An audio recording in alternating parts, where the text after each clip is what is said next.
ఏదైతే హైదరాబాద్ నాంపల్లి కోర్టుకు వచ్చినటువంటి ఒక వైఎస్ జగన్మోహన్ రెడ్డి అప్పుడు కూడా ఎలా వచ్చాడు ఏ సంగతి అందరికీ తెలిసిందే. సో తన పర్యటనలు ఏవైతే ఉన్నాయో వాటికి సంబంధించి ఖచ్చితంగా కోర్టుకు హాజరు కావాలని చెప్పేసి జడ్జి అన్నారు, వచ్చాడు, అయిపోయింది. సో నాలాగానే అందరికి కూడా ఆ మచ్చపడాలి అని చెప్పేటువంటి ఒక ప్రయత్నంలో ఏదైతే సాక్షిలో రాసినటువంటి వార్తలు మనం చూస్తూ వస్తున్నాం. సో చంద్రబాబు నాయుడు గారి మీద మచ్చపడాలి, బురద జల్లాలని చెప్పే ప్రయత్నం ఏదైతే ఉందో దానిలో సఫలీకృతం అయ్యాడు లేదంటే ఏం చెప్తారు? ఇక్కడ మీరు ఇంకో కోణంలో ఆలోచించట్లేదు. తను లండన్లో ఉండగా చంద్రబాబు నాయుడు గారిని అరెస్ట్ చేయించాడు. ఇప్పుడు చంద్రబాబు నాయుడు గారు లండన్ వెళ్ళాడు. ఇప్పుడు ఆయన పర్యటనకు సంబంధించి 242 కోట్ల రూపాయల పైన ఆయన ఖర్చు పెట్టాడని చెప్పని ఆర్టీఐ లెక్కల ప్రకారం మనకు స్పష్టంగా ఉంది. అలాంటిది లోకేష్ బాబు గారు ఆయన సొంతంగా హైదరాబాద్ వచ్చినా ఇంకో చాటుకి వెళ్ళినా కూడా ఒక్క రూపాయి కూడా ప్రభుత్వం దగ్గర క్లెయిమ్ చేసుకోకుండా సొంత డబ్బులు పెట్టుకుని వెళ్తున్నాడు. ఇందాక సత్యమూర్తి గారు చెప్పినట్లు ఎక్కడికైనా విదేశాలకు వెళ్ళాలి అంటే ఆయనకి న్యాయస్థానం అనుమతి ఇవ్వాలి. చంద్రబాబు నాయుడు గారు విదేశాలకు వెళ్ళాలి అంటే ఇమిగ్రేషన్ పూర్తి చేసుకోవాలి, అక్కడి నుంచి వీసా రావాలి. అది వీళ్ళు చూసుకుంటారు, వాళ్ళ సొంత మనుషులు. ఎవరికి జవాబుదారీ కాదు కదా చంద్రబాబు నాయుడు గారు. సరే, ఇప్పుడు ఆయన ఇంతకు ముందు కూడా ఎక్కడికైనా వెళ్ళాలి అంటే ఆయన రక్షణ దృష్ట్యా ఇందాక సత్యమూర్తి గారు చెప్పినట్లు వాళ్ళు సమాచారం ఇచ్చేసి పలానా చాట ఆయనకు అక్కడ కూడా భద్రత ఏర్పాటు చేస్తారు, ఆ విధంగా చూసుకుంటారు. కాబట్టి వాళ్ళకి ముందే తెలిసిద్ది. ఇది 4 రోజుల ముందు వస్తుంటే ఇంకోటి మీరు అన్నట్టు వాళ్ళు పత్రికలు చూడరు, వేరేయి ప్రసార మాధ్యమాల్లో వచ్చేవి చూడరు. అంతకుముందు ఆంధ్రజ్యోతి రాసింది, ఈనాడు రాసింది, ఏ రోజు ఎప్పుడు ఎక్కడి నుంచి వెళ్తున్నారు, హైదరాబాద్ వచ్చి హైదరాబాద్ నుంచి సత్యసమేతంగా ఎలా పోతున్నారు, ఈ టయానికి ఇక్కడ ఇక్కడ ఇక్కడ అని చెప్పి వివరాలు రాస్తానే ఉన్నారు కదా వాళ్ళు. అంటే క్యాబినెట్ మీటింగ్ అయిపోయిన తర్వాత క్యాబినెట్ మినిస్టర్తో చెప్పారు. ఈ తెలుగుదేశం పార్టీ వాళ్ళు సోషల్ మీడియాలో వస్తున్నాయి, పలానా రోజు ఇట్లా వెళ్తున్నాడు అని చెప్పి అందరికీ తెలుసు. కన్ఫ్యూజ్ అవుతున్నారు, చర్చించుకుంటున్నారు. ఎవరు కన్ఫ్యూజ్ అవుతున్నారు? ఇందాక నేను చెప్పినట్టు జగన్మోహన్ రెడ్డి అండ్ కో ఎక్కడ అరెస్ట్ చేస్తారని వాళ్ళు కన్ఫ్యూజ్ అవుతున్నారు. మీరేం భయపడొద్దు, మీలాగా చేస్తే చంద్రబాబు నాయుడు గారు ఆంధ్ర రాష్ట్ర ప్రజలు ఈ పార్టీకి వేరే రకంగా చూసుకునేవాళ్ళు, చేయలేదని బాధపడుతున్నారు. ప్రజలు బాధపడ్డా కూడా ఆయన ఆ పని చేయడు. ఆయన చట్ట ప్రకారం, న్యాయ ప్రకారం, ధర్మ ప్రకారం ఆయన వెళ్తాడు. ఇక లోకేష్ బాబు గారు ఇంకొక కొత్త వాదన కూడా తీసుకుని వచ్చారు. అది కూడా మనం ఈరోజు చర్చించుకోవాలి. ఏంటంటే చంద్రబాబు నాయుడు గారిని దించటానికి లోకేష్ బాబు గారు లండన్లో ఉండి ప్రణాళిక రచిస్తున్నాడు అని. అంటే ఒక 50 మందిని ఎమ్మెల్యేలను తీసుకెళ్ళాడు ఆయన. దించాలి అంటే లండన్ వెళ్ళాలా? అయినా తండ్రి కొడుకులకు సంబంధించిన విషయం. రేపు పొద్దున చంద్రబాబు నాయుడు గారి తర్వాత ఈరోజు లోకేష్ బాబు గారు తన ప్రతిభ ద్వారా, తను చేస్తున్నటువంటి పనుల ద్వారా, కార్యకర్తలతోటి, నాయకులతోటి మమేకమవుతున్న విధానం ద్వారా నెక్స్ట్ తెలుగుదేశం పార్టీకి ఎవరు అంటే ఏకగ్రీవంగా ఈరోజు లోకేష్ బాబు పేరే చూపిస్తారు. ఇంకోటి చాలా దారుణమైన విషయం ఏంటంటే చంద్రబాబు నాయుడు గారు అన్న నందమూరి తారక రామారావు గారికి ఎన్నుపోటు పొడిచి ముఖ్యమంత్రి అయ్యాడు అని చెప్పని వాళ్ళ నాయన మొదలుపెట్టి 96 పార్లమెంట్ గెలిపించారా ప్రజలు? 98 పార్లమెంట్ గెలిపించారా? 99 పార్లమెంటు ప్లస్ జనరల్ ఎలక్షన్లో గెలిపించారా శాసనసభకి? మళ్ళీ 2014లో ఆంధ్ర రాష్ట్ర ప్రజలు గెలిపించారా? 2024లో గెలిపించారా? సిగ్గుండాలా వాళ్ళకి? ఎన్ని ఎలక్షన్లు జరిగినాయి? ఎన్ని ఎలక్షన్లు జరిగినాయి? అంటే చంద్రబాబు నాయుడు గారిని చంద్రబాబు నాయుడు గారిని అంటారు. ఇంకేముండే సత్యమూర్తి గారు ఏమనుందా? ఏమనలేరు కదా వాళ్ళు. అభివృద్ధిలో కావచ్చు, లేదంటే సంక్షేమ పథకాల్లో కావచ్చు, ఆయన ముందుకు తీసుకెళ్లే విధానంలో కావచ్చు, భవిష్యత్తు గురించి ఆలోచించే విధానంలో కావచ్చు. ఏమన్నాడు 2024 ఎలక్షన్ల ముందు 20 లక్షల ఉద్యోగం కల్పన అన్నాడు. మొన్న ఏమన్నాడు సిఐ సదస్సు అయిపోయిన తర్వాత 50 లక్షల ఉద్యోగాలు టార్గెట్ అంటున్నాడు. అంటే ఇప్పటికే 16,80,000 ఉద్యోగాలు, 23 లక్షల కోట్ల రూపాయల పెట్టుబడుల వల్ల వాళ్ళు ఫిక్స్ అయిపోయారు. అంటే టార్గెట్ 18 నెలల్లో పూర్తి అయిపోయింది. 20 లక్షల టార్గెట్ అనేది 18 నెలల్లో పూర్తి అయిపోయింది. మిగిలిన 42 నెలలు ఏం చేయాలా? అంటే ఆయన వాళ్ళ పారిశ్రామికవేత్తలతో మాట్లాడి పెట్టుబడులు ఎన్ని రాబోతున్నాయి ఆయనకు తెలుసు. కాబట్టి ఇప్పుడు ఆయన టార్గెట్ 50 లక్షలు పెట్టుకున్నారు.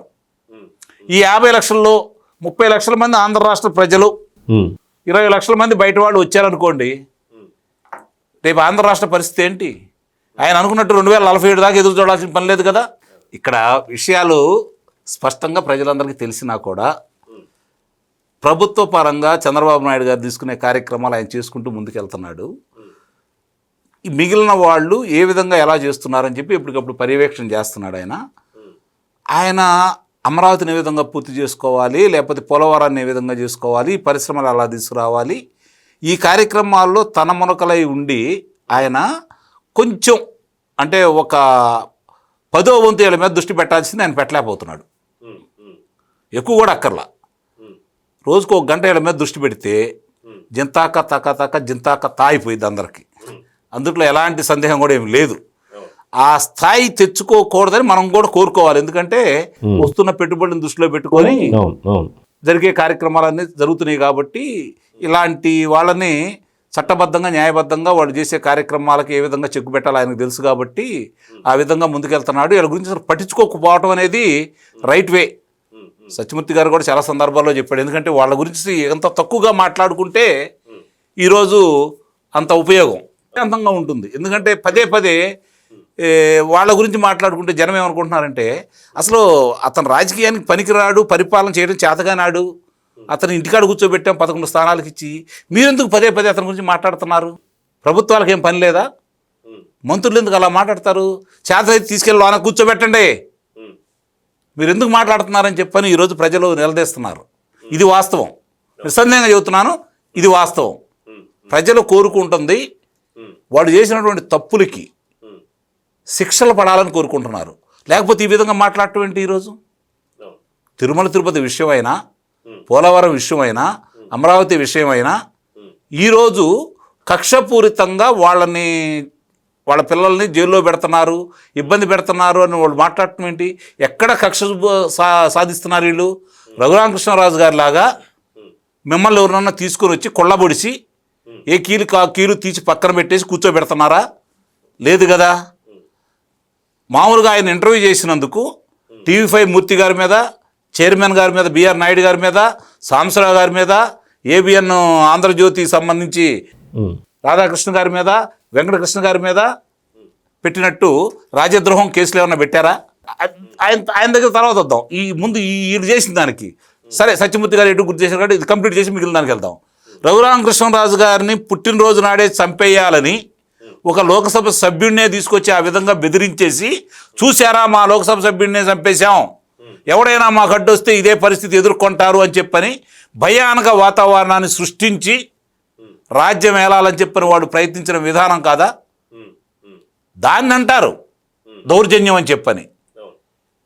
పల్లా శ్రీనివాసరావు గారి నుంచి కోన రవికుమార్ గారు కావచ్చు, లేకపోతే గౌతు శిరీష్ కావచ్చు, ఇటు వచ్చేసరికి పల్లా శ్రీనివాసరావు గారు కావచ్చు, చనిపోయినటువంటి సబ్బం గారు కావచ్చు, చింతమనేని ప్రభాకర్ కావచ్చు, పట్టాభి కావచ్చు, దేవినేని ఉమామహేశ్వరరావు గారు కావచ్చు, దూడిపాళి నరేంద్ర కుమార్ గారు కావచ్చు, జేసీ ప్రభాకర్ రెడ్డి గారు కావచ్చు, ఇట్లా లెక్కేసుకుంటా ఉంటే కొన్ని వందల మంది ఉంటారు. మాజీ స్పీకర్ కోడెల శివప్రసాద్ గారిని కూడా అంతే ఇబ్బంది పెట్టారు. చింతకాల ఈయనపాత్రుడు గారు కావచ్చు, వీళ్ళందరి మీద చేసింది వాళ్ళు కక్షపూరితమైన చర్య. వీళ్ళు దాంట్లో 10వ వంతు చేయాలని చెప్పని ఆంధ్ర రాష్ట్ర ప్రజలు కోరుకుంటున్నారు. అంటే వాళ్ళలాగా కాదు, వీళ్ళు కావాల్సినటువంటి సాక్ష్యాధారాలు ఉన్నాయి, వాళ్ళు చేసినటువంటి అవినీతి ఉంది, వాళ్ళు చేసినటువంటి దోపిడీలు ఉన్నాయి, వాళ్ళు చేసినటువంటి దొంగతనాలు ఉన్నాయి, వాళ్ళు చేసినటువంటి హత్యలు ఉన్నాయి. దానికి సంబంధించినంత వరకు వాళ్ళని తీసుకొచ్చి ఈరోజు జైల్లో కూర్చోబెట్టండి, మీరు మీ బాధ్యత అది, అందుకే మిమ్మల్ని గెలిపించామని చెప్పని ఆంధ్ర రాష్ట్ర ప్రజలు ముక్త కంఠంతో కోరుకుంటున్నారు. ఇది ఆంధ్ర రాష్ట్ర ప్రజలు కాకుండా 90% వాళ్ళ కార్యకర్తలు కోరుకుంటున్నారు. తట్టుకోలేకపోతున్నారు రోజు వాళ్ళు. ఆయన ఇంటి బయటికి రాడు, సజ్జల రామకృష్ణారెడ్డి బయటికి రాడు, మిగిలిన వాళ్ళెవరు బయటికి రారు. సామాన్య కార్యకర్తలు బయటకు వస్తున్నారు, వాళ్ళు రెచ్చగొడుతున్నారు, వాళ్ళని పోలీసులు తీసుకెళ్ళి లోన కూర్చోబెడుతున్నారు. తల్లిదండ్రులకు బాధగా ఉంది, పిల్లలకు బాధగా ఉంది, స్నేహితులకు బాధగా ఉంది. వాళ్ళకి ఇలా చేస్తేనే వాళ్ళు మాయమంటుంటారనే ఆనందంతో వాళ్ళు వీళ్ళ జీవితాలు నాశనం చేస్తున్నారు. ఇది వాళ్ళు కూడా గుర్తుంచుకోవాలి. కాబట్టి ఇవన్నీ కూడా ఎక్కడ ఎప్పుడు ఎలా చేయాలి అనే దాని మీద ఒక రూట్ మ్యాప్ అయితే తెలుగుదేశం పార్టీ వాళ్ళ దగ్గర ఉంది, నేను కాదని నేను అంటలేదు. కానీ ఆలస్యం కూడా కొన్ని రకాలుగా ఇబ్బంది జరుగుతూ ఉంటుంది కొన్నిసార్లు. వాళ్ళు అలా మాట్లాడే అవకాశాలు ఇస్తున్నారు ఈ కూటమి వాళ్ళ పెద్దలు. ఆ విషయంలో కొంచెం ఆలోచించుకోవాలి. ఈరోజు ఇందా సత్యమూర్తి గారు చెప్పినట్లు ఇన్నిసార్లు ఈ కూటమి ప్రభుత్వం మీద, చంద్రబాబు నాయుడు గారి మీద, లోకేష్ బాబు గారి మీద, పవన్ కళ్యాణ్ గారి మీద నీలాప నిందలు వేస్తూ వాళ్ళు విషపత్రికలు అలా రాస్తూ ఉంటే ఎందుకు వాళ్ళ మీద చర్యలు ఉపక్రమించట్లేదు, ఎందుకు వాళ్ళని పోలీస్ స్టేషన్ పిలిపించేసి వివరణలు కోరట్లేదు, ఇది కొంచెం అర్థం కాని ప్రశ్నలాగా మిగిలిపోతూ ఉంది. మనకి ఒక బేతాళ ప్రశ్నలాగానే మనకైతే మిగిలిపోతూ ఉంది. ఆ విధంగా చర్యలు తీసుకోవాలి కదా, మీరేం కొట్టక్కర్లేదు, తిట్టక్కర్లేదు. నీకు ఈ సమాచారం తప్పుడు సమాచారం ఎవరిచ్చారు, వివరణ ఇప్పుడు మనకి 28 జిల్లాలు చేశారు, 28 చాట్లు ఇప్పియండి, వాళ్ళని పిలిపించండి, ఎందుకు ఇలా చేస్తున్నారని చెప్పిన వివరణ అడగండి. మళ్ళీ 4వ రోజు కూడా రాస్తే అప్పుడు అడగండి. ఏం సత్యమూర్తి గారు, ఆ భయం అనేది కలగాలి కదా. ఇప్పుడు సత్యమూర్తి గారు నేను మాట్లాడుకున్నాం అనుకోండి, ఏదన్నా మాట్లాడితే రేపు పొద్దున్నే వస్తారు రెడీగా ఇక్కడ నుంచి, ఏమండి మీరు అలా మాట్లాడకూడదు, గవర్నమెంట్ ఉంది, ఏంది ఇలా మాట్లాడుతున్నారని చెప్పని ఎవరో కూడా క్వశ్చన్ చేస్తూ ఉంటారు. వాళ్ళు ఇన్ని మాట్లాడేటప్పుడు, ప్రభుత్వాన్ని ఇబ్బంది పెట్టేటప్పుడు, ప్రజలకి హానికరంగా వాళ్ళు ప్రవర్తిస్తున్నప్పుడు మాటల వరకే పరిమితం కాకుండా చర్యలు ఉండాలా వద్దా? ఆ చర్యలు తీసుకునే దిశగా కనుక మీరు 2 అడుగులు వేస్తే మీకు సహకరించడానికి 98 అడుగులు ప్రజలు సిద్ధంగా ఉన్నారు. మీరు 2 అడుగులు వేయండి, 98% ప్రజలు వచ్చేసి వాళ్ళు చేసినటువంటి దానికి సాక్ష్యాధారాలతోటి సాక్ష్యం చెప్పడానికి, వాళ్ళు ఇలా చేశారని చెప్పడానికి ఈరోజు ప్రజలు సిద్ధంగా ఉన్నారు. ఆ భరోసా మీరు ప్రజలకు కల్పించండి, న్యాయస్థానాలు ప్రజలే చూసుకుంటారు.